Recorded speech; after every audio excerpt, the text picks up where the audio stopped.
Y hablando de eso, Santiago, nosotros hoy durante el programa ya hablamos mucho de las medidas que se van a ver reflejadas en este decreto de necesidad y urgencia, todo de las clases, es decir, hablamos mucho ya de lo que dijo en el día de ayer el presidente de la Nación, pero lo que fue nuevo, digamos, fueron los dichos de Horacio Rodríguez Larreta, que no deja de sorprender un poco, ¿no? Porque vos estabas hablando, sí, se está utilizando, me parece a mí un poco también el tema de la pandemia para sacar un rédito político, y en ese sentido quería saber tu opinión sobre los dichos de Horacio Rodríguez Larreta.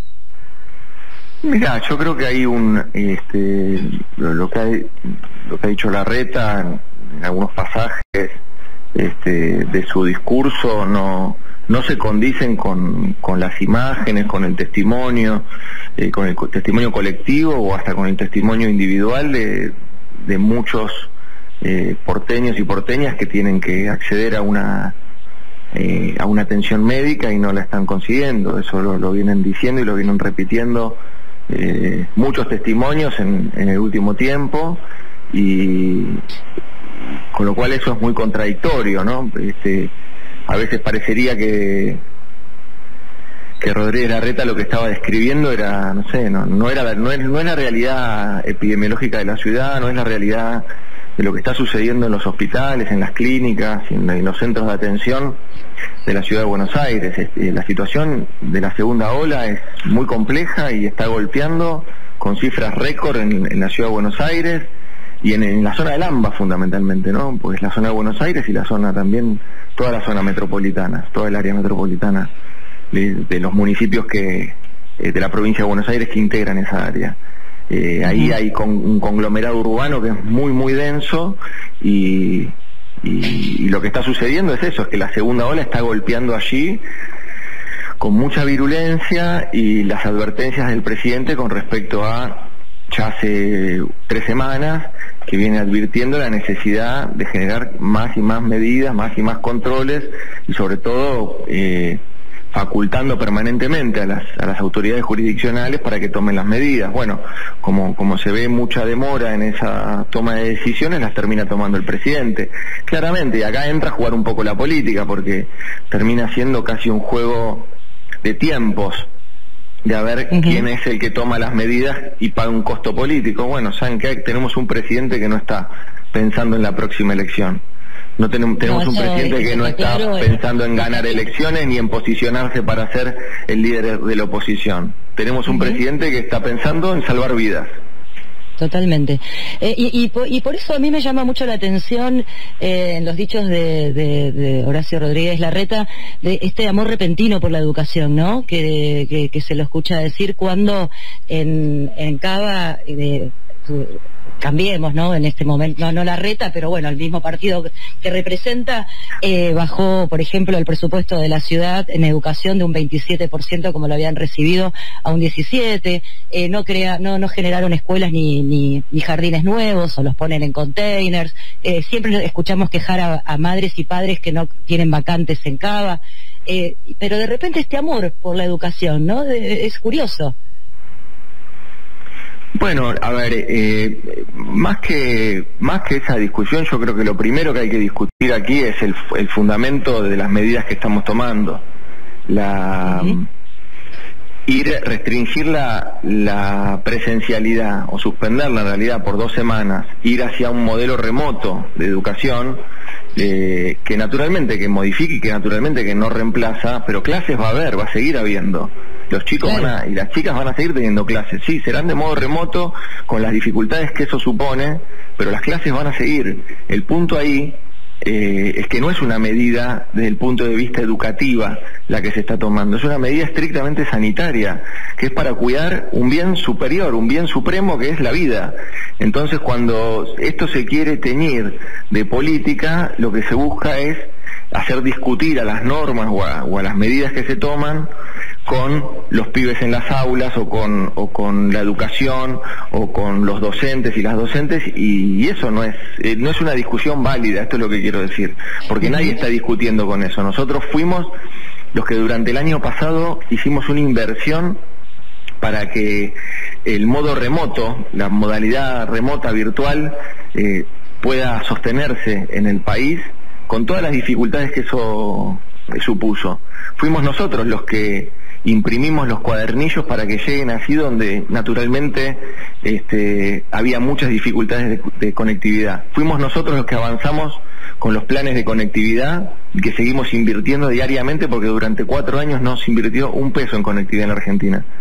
Fuimos nosotros los que hicimos la prestación básica universal a partir de declarar en el mes de agosto como servicio público a las telecomunicaciones, y fuimos nosotros los que hicimos entonces, conseguimos hacer un servicio para la telefonía móvil de 350 pesos, con los que entonces las madres y los niños y las niñas pueden seguir accediendo a contenidos y evidentemente a cuestiones educativas o programas educativos. A ver, quiero decir que nosotros tenemos un testimonio, así como vos decías, que evidentemente ellos no pueden exhibir ese testimonio con respecto a lo que ha sido su tarea. Recordemos siempre que es el gobierno que prometió jardines y no construyó ninguno. Sí, desde ya. Se lo veía muy... Te muteaste, Ur. Fue mi gata. Ahí está. No sabía si me había quedado mudo yo. No, fue Nina Monina, perdón. No, quería que se lo notaba muy sorprendido a Horacio Rodríguez Larreta, porque el presidente en esta ocasión no lo convocó para debatir estas nuevas restricciones. ¿Qué nos puedes decir acerca de eso? Es que no tiene que ver con el ego de los dirigentes las medidas que tomamos nosotros. Si él se sintió dolido desde el punto de vista de su ego personal, es un problema que tendrá que analizar en otro lado. La discusión aquí es si como dirigencia política nos vamos a poner al frente de la lucha contra la pandemia en esta segunda ola y vamos a salvar la vida de los argentinos y argentinas, no si me invitaste o no a tomar el té. Eso no está en discusión. En cuanto al IFE y el ATP, que hoy el presidente salió a anunciarlo, ¿eso está confirmado? Mira, el trabajo que se viene haciendo es distinto. En su momento los instrumentos que se tuvieron que hacer fue en un momento donde se iniciaba la gestión de la pandemia y era muy desconocido todo y se tomaban medidas distintas desde el punto de vista sanitario, que lo que hacían era restringir toda la circulación, ¿no? Lo que se llamaba, fase 1 o aislamiento.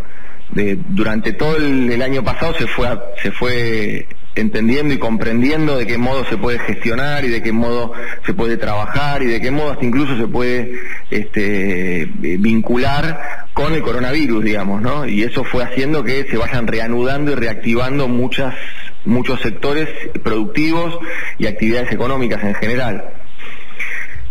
Con lo cual, en esta instancia de la gestión de la pandemia, ese tipo de instrumentos tan generales y tan genéricos no son los adecuados. Lo que nosotros estamos haciendo es adaptando instrumentos como los programas de asignación universal por hijo o como el programa Repro para las empresas, ¿no? Entonces allí vamos a estar adaptando instrumentos que tenemos, dotándolos de más recursos naturalmente, pero con la misma lógica de siempre. Este es un gobierno peronista que jamás va a dejar tendido, jamás va a dejar de lado, jamás le va a negar ese brazo de ayuda y de alivio a los sectores que más sufren. Así que eso va a seguir estando, independientemente de los instrumentos o cómo se llamen los instrumentos. Ahora lo que pensamos es que lo que tenemos vigente es mucho más focalizado y puede ser más sostenido en el tiempo. Santiago, en el día de ayer a la noche y hoy siguió por la mañana lo que yo considero que fue un malentendido, pero sería bueno que vos también lo confirmes si es así, cuando el presidente habló de que el sistema de salud se había podido relajar y muchas médicas, muchos médicos, enfermeras se indignaron muchísimo. Después hoy a la mañana lo aclaró, pero me parece que estaría bueno, ya que son un sector tan golpeado y al que le debemos tanto, que pudieras explicar lo que aquí hizo referencia el presidente de la Nación. No, el presidente, como lo explicó el presidente, ya lo explicó él. Lo cierto es que, en el marco de de la desinformación y de tratar de generar más angustia a los que están angustiados, enojar más a los que ya están enojados. Bueno, parte de estos recortes de edición que te hacen y te los multiplican y uno no termina de ver el contexto o ver la intención. Justamente el presidente lo que estaba hablando era de cómo venía funcionando el sistema, no tenía que ver mucho menos con lo que siempre hemos hecho nosotros, que es reivindicar permanentemente a todos los trabajadores y trabajadoras de la salud, e incluso encumbrándolos, diciendo que son los héroes y las heroínas de este tiempo. Así que para nada era una discusión que se orientaba hacia ellos, sino que lo que se planteaba y se describía es algo que los mismos efectores de salud privada también manifiestan, que evidentemente ellos han tenido que atender otro tipo de patologías, y eso naturalmente va ocupando las camas, cuando por ejemplo el año pasado, como había muchas restricciones a la circulación cuando estábamos en aislamiento, la mayoría de esas patologías no se atendían o no había emergencias porque había muy poca circulación. Ese era el punto, digamos, y ya lo explicó el presidente y me parece que fue muy claro, sobre todo porque también ahí nosotros tenemos de alguna manera un antecedente donde claramente venimos permanentemente reconociendo a todo el sistema de salud, reconociendo a los médicos, las médicas, a los enfermeros, las enfermeras. Lo hemos hecho siempre desde que se inició esto, incluso desde antes. Pensá que nosotros somos el gobierno que inició su gestión con 4 millones de dosis de vacuna abandonadas en un galpón, con todo el programa de telemedicina abandonado en el correo argentino, con un 25% menos en el presupuesto de lo que era el Ministerio de Salud, lo que era la Secretaría de Salud. Sí. Nosotros somos ese gobierno que vinimos desde el primer día reivindicando la salud pública y reivindicando todo el sistema de salud argentino integralmente, público y privado, de las obras sociales. Es decir, nosotros ahí podemos mostrar muchos antecedentes recientes de cómo hemos actuado, y hasta incluso lo podemos exhibir incluso en el presupuesto para este año, donde ha aumentado más del 50% el presupuesto para el Ministerio de Salud en el año 2021. Santiago, te va a hacer una pregunta mi compañero Facundo Ale. Sí, Cafiero, ¿cómo está? Le quiero consultar respecto al tema de los colegios, y aclarando que nosotros estuvimos a favor de esa medida y la veníamos reclamando. ¿Qué fue lo que cambió en la jornada de ayer? Porque cuando arrancó el día, la ministra Bisotti hablaba de la importancia de seguir en los colegios, y a la noche eso cambió. Y la segunda, mañana va a haber una reunión Larreta con Alberto Fernández. ¿Hay posibilidad de que haya algún cambio respecto a las medidas, alguna marcha atrás? No, las medidas se van a estar publicando esta noche, así que la discusión y la conversación que tenga el presidente con el jefe de gobierno de la ciudad irá en otra dirección. Entiendo yo que lo que se busca ahí es generar mayor coordinación, que me parece que es necesaria, así que eso es lo que nosotros tenemos previsto, que haya mayor coordinación y predisposición a hacer cumplir las medidas, que son medidas de orden nacional, pero que, como toda medida de orden nacional, se tiene que adaptar en las provincias y en las jurisdicciones. Así que eso por un lado.